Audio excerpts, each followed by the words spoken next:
Assalamualaikum warahmatullahi wabarakatuh. Perkenalkan, nama saya Fatan Ghazali, saya dari Sepuarpal 1. Di kesempatan hari ini, saya ingin menjelaskan apa itu sistem komputer. Lebih tepatnya, saya akan mempresentasikan tentang sistem-sistem yang ada di dalam komputer. Oke, yang pertama, kita masuk ke materinya dulu. Apa sih itu komputer? Nah, biasanya kan udah mungkin komputer udah nggak familiar kan bagi kalian semua. Jadi komputer itu berasal dari bahasa Latin computare, to compute atau to record, ya kan, to recon, yang artinya menghitung. Nah, jadi dari bahasa Latinnya itu tuh komputer itu ada menghitung gitu. Menurut Blismer pada 1985, komputer adalah suatu alat yang elektronik yang mampu melakukan beberapa tugas, yaitu menerima input, memproses input sesuai dengan instruksi perintah dan hasil pengolahan, serta menyediakan input dalam bentuk informasi. Nah, dan yang kedua, menurut Sanders pada 1985, komputer adalah sistem elektronik untuk memanipulasi data yang cepat dan tepat, serta dirancang dan diorganisasikan supaya secara otomatis menerima menyimpan data input, memproses, dan menghasilkan output berdasarkan instruksi-instruksi yang telah tersimpan di dalam memori. Nah, jadi yang sudah disebutkan bahwa tadi itu adalah pengertian komputer menurut para ahli. Yang pertama di sini ada Blismer dan juga ada Sanders. Nah, sebenarnya masih banyak banget nih ahli-ahli yang mencoba mendefinisikan secara berbeda tentang komputer. Nah, tapi saya di sini hanya memasukkan dua saja yang mungkin sudah terkenal lah, gitu loh. Lanjut, kita masuk ke elemen-elemen yang ada di komputer. Nah, elemen-elemen apa saja sih yang ada di komputer? Nah, yang pertama ada hardware, software, dan brainware ya. Jadi hardware itu adalah perangkat kerasnya, software itu adalah perangkat lunaknya, dan brainware adalah operator, programmer, atau sistem analisnya. Nah, nanti akan saya bahas lebih dalam lagi. Pertama kita masuk ke hardware terlebih dahulu. Hardware, apa sih hardware? Mungkin dari kalian tuh udah nggak familiar banget ya hardware tuh. Mungkin udah pada tahu lah hardware itu apa. Nah, jadi hardware itu adalah komponen fisik peralatan yang membentuk suatu sistem komputer serta peralatan-peralatan lainnya yang mendukung komputer dalam melakukan tugasnya. Nah, ini tuh komponen fisiknya komputer tuh itu loh, hardware. Yang mungkin bisa dipegang, bisa dilihat secara kasat mata gitu loh. Lanjut. Hardware terbagi menjadi 5. Nah, yaitu ada input device, ada processing device, ada output device, ada storage device, ada communication device. Nah, ini akan saya bahas lebih dalam lagi. Yang pertama kita akan membahas input device terlebih dahulu. Nah, input device itu apa sih? Nah, input device adalah suatu alat elektronik yang dihubungkan pada sistem komputer yang berfungsi untuk masukkan data-data yang akan diproses oleh komputer. Nah, jadi input device ini adalah lebih tepatnya ini seperti yang kalian tahu adalah input. Input ini memasukkan data. Nah, contoh-contoh alatnya seperti apa sih? Nah, ini yang sekarang saya pegang ini adalah mouse. Mouse ini adalah contoh input yang sering sekali kita gunakan. Dan juga ada keyboard yang sering kita gunakan untuk mengetik. Dan yang sekarang saya gunakan ini adalah PC video kamera atau laptop video kamera. Nah, ini termasuk input device karena dia masukkan gambar saya ke kamera. Nah, itu termasuk input device itu adalah data yang memproses ke dalam komputer. Dia memasuk dalam komputer, gitu loh. Nah, lanjut kita ke processing device. Processing device merupakan otak dari sistem komputer karena proses pengolahan dan pengontrolan dari keseluruhan sistem komputer dilakukan di sini. Nah, dalam processing device ada yang namanya komponen utama pada motherboard, yaitu prosesor dan memori. Nah, ini komponen utamanya ini di motherboard adalah prosesor dan memori. Tanpa adanya prosesor dan memori ini tidak akan berjalan suatu komputer gitu loh. Nah, di sini kita akan membahas control unit ya. Ini termasuk dalam processing device ya. Control unit. Nah, unit ini bertugas mengatur dan mengendalikan semua peralatan yang ada pada sistem komputer. Unit kendali akan mengatur kapan nih alat input menerima data dan kapan data diolah serta kapan ditampilkan pada alat output. Nah, ini control unit ya. Ini dia mengontrol sistem-sistem pada komputer semua. Nah, tugasnya apa aja sih? Ya kan? Tugas control unit mungkin dari kalian tuh udah pada tahu ya. 1. Mengatur dan mengendalikan alat-alat input dan output. Yang sudah saya jelaskan, mengatur keseluruhan peralatan sistem komputer. Nah, 2. Mengambil instruksi dari memori utama. Ketiga, mengambil data dari memori utama jika diperlukan untuk diproses. Yang keempat adalah mengirim instruksi ke ALU bila ada perhitungan aritmatika dan perbandingan logika serta mengawasi kerja ALU. Nah, yang kelima ini menyimpan hasil proses ke memori utama. Itu fungsi-fungsi dan tugas dari control unit. Nah, ini apa? Tugas dari control unit itu seperti ini loh. Ini ada 5 gitu loh. Nah, ini juga ada arithmetic dan logic unit. Nah, ini tuh apa sih? Bagian ini berfungsi melakukan perhitungan matematis serta mengambil keputusan dari operasi logika. Nah, ini dia melakukan perhitungan matematik gitu dan mengambil keputusan secara operasi logika. Lanjut, ada register. Begini menyimpan sementara yang digunakan untuk menyimpan instruksi dan data yang sedang diproses oleh CPU. Oke, lanjut. Memori CPU. Wah, mungkin udah pada tahu ya, nggak familiar banget memori CPU itu. Memori kan penyimpanan gitu, mungkin udah pada tahu lah ya. Nah, memori ini apa sih? Memori ini bagian digunakan menampung instruksi yang akan dan telah diproses oleh CPU sebelum dikirim ke bagian lain. Nah, jadi diproses terlebih dahulu gitu loh.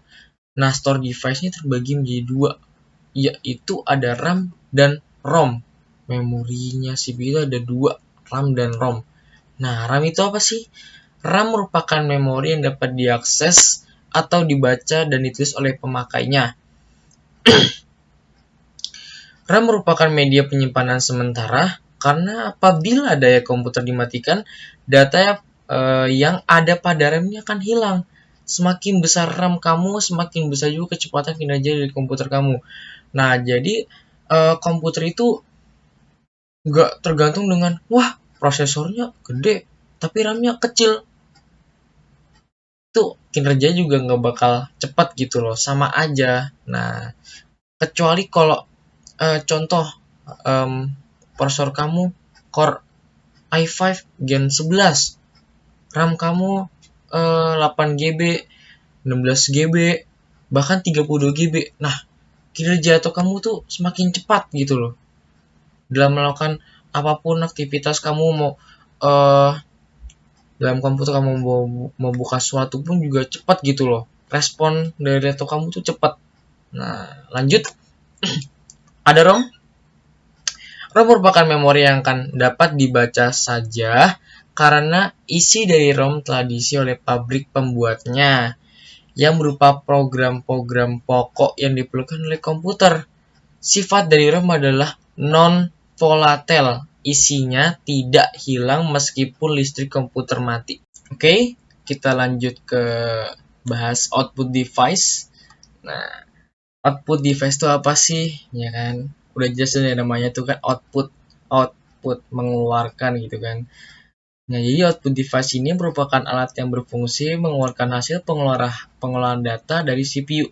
Dia memunculkan data-data yang sudah dikelola di CPU. Nah, menampilkan kepada kita contoh output device, ya kan? Ya setiap hari kita lihat nih, monitor. Nah, monitor termasuk output device karena dia mengeluarkan hasil-hasil yang sudah dikelola oleh CPU sendiri. Contohnya seperti sekarang nih, saya sedang presentasi, ya kan, mengeluarkan apa nih? Mengeluarkan nih gambar saya, ya kan diproses nih dalam CPU nih. Nah, itu kan diproses mengeluarkan gambar saya. Nah, jadi begitu.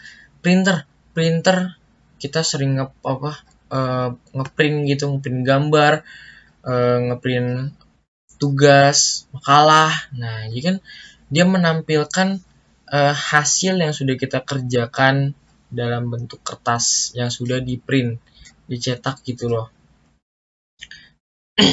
Oke, kita lanjut ke storage device. Storage device, ya, udah nggak asing dong penyimpanan gitu kan. Storage device merupakan sebuah perangkat penyimpanan yang memiliki fungsi untuk menyimpan berbagai jenis data dari sebuah hasil pemrosesan pada perangkat komputer. Jadi storage device mampu menyimpan berbagai jenis data yang dibuat di komputer, baik dalam bentuk gambar, dokumen, video, dan lain-lain sebagainya. Nah, jadi contoh storage device itu apa sih, ya kan? Mungkin udah nggak asing banget gitu loh, kan karena udah ngebahas storage device gitu kan. Karena kan sehari-hari kita juga gunain storage device itu sendiri kan.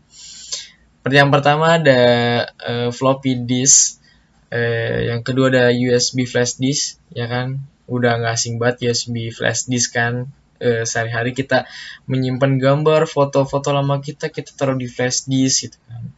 Hard disk, nah hard disk ini yang ada di laptop kita, komputer kita itu ada hard disk, dan juga ada compact disk. Nah, lanjut communication device. Nah, ini termasuk dalam hardware juga.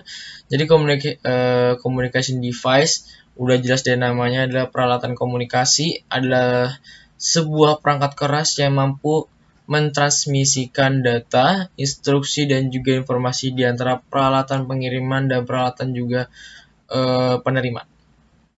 Dengan kata lain, communication device itu komponen dari hardware yang ada di dalam komputer untuk mengirim data, instruksi dan informasi ke komputer lain melalui kabel, ya kan? Kabel bisa telepon line, cellular radio network, satelit, dan media transmisi lainnya itu juga bisa. Lanjut, kita udah ngebahas hardware, kita lanjut ke software. Dan tadi kita udah ngebahas hardware panjang lebar banget tuh, udah kita jabarin banyak. Nah, kita lanjut ke software nih. Software tuh apa sih? Ya kan, mungkin udah pada tahu software itu adalah perangkat lunak. Nah, jadi sini saya akan menjelaskan. Software merupakan program-program yang diperlukan untuk menjalankan perangkat keras komputer. Nah, program yang dimaksud adalah kumpulan dari instruksi-instruksi dengan bahasa yang dikenal oleh komputer. Nah, bahasa-bahasa komputer mungkin anak-anak yang sering coding itu mungkin udah pada tahu kan bahasa-bahasa komputer itu kan ada banyak lah. Nah, software ini dibagi menjadi 3 golongan, yaitu ada sistem operasi atau operating system, ada bahasa pemrograman atau programming software, yang ketiga ada aplikasi yaitu application software. Oke, di sini akan saya jabarkan, ya kan? Operating system merupakan program yang dibantu mengendalikan dan mengkoordinasikan seluruh kegiatan dari sistem komputer. Program yang digunakan untuk menyelesaikan suatu tugas tertentu. Nah, itu adalah operating system. Programming system, program yang digunakan untuk menerjemahkan instruksi yang ditulis dalam bahasa pemrograman ke dalam bahasa mesin agar dapat dikenal komputer. Nah, udah tahu dalam programming system, menerjemahkan instruksi yang ditulis dalam bahasa program. Aplikasi sistem, program yang digunakan untuk menyelesaikan suatu tugas tertentu. Nah, mungkin udah pernah tahu dong aplikasi-aplikasinya seperti apa gitu kan. Lanjut. Oke, udah ngebahas software dan hardware, kita lanjut ke brandware. Ya kan, brandware itu manusianya, tenaga manusianya. Kan, brandware adalah tenaga manusia yang mengatur proses dan mengoperasikan komputer. Nah, kita ini sebagai pengoperasi komputer itu sendiri. Nah, mungkin contoh-contoh brandware tuh seperti apa sih? Ya kan, mungkin yang udah dikenal banyak orang itu ada programmer, operator, dan end user gitu kan. Mungkin udah pada dikenal sama masyarakat Indonesia gitu kan. Mungkin untuk programming nih dikenal banyak banget gitu loh. Kayak dia memprogram kan. Programmer menulis instruksi langsung pada komputer untuk memproses data menjadi informasi. Nah, jadi dia memproses suatu data menjadi informasi itu, ya kan. Biasanya programmer ini biasanya coding lah, coding, membuat suatu program gitu kan. Itulah programmer. Nah, end user itu sendiri apa sih? Nah, end user adalah seorang yang berkomunikasi dengan komputer atau menggunakan informasi yang dihasilkan komputer. Nah, mungkin udah pada tahu lah ya, gitu kan. Yang udah saya jabarin mungkin sebagian orang udah pada tahu gitu kan. Jadi saya di sini hanya menjabarkan saja, mempresentasikan saja, menjelaskan saja. Ya, mungkin sekian presentasi dari saya. Kurang lebihnya mohon maaf, mungkin banyak sekali kekurangan yang pada saat penyampaian presentasi hari ini. Yang mungkin suara saya lagi serak juga ya. Terima kasih sudah menyaksikan. Saya Fatan Ghaziadli dari 10 RPL 1 mengucapkan terima kasih sudah menyaksikan. Wassalamualaikum warahmatullahi wabarakatuh.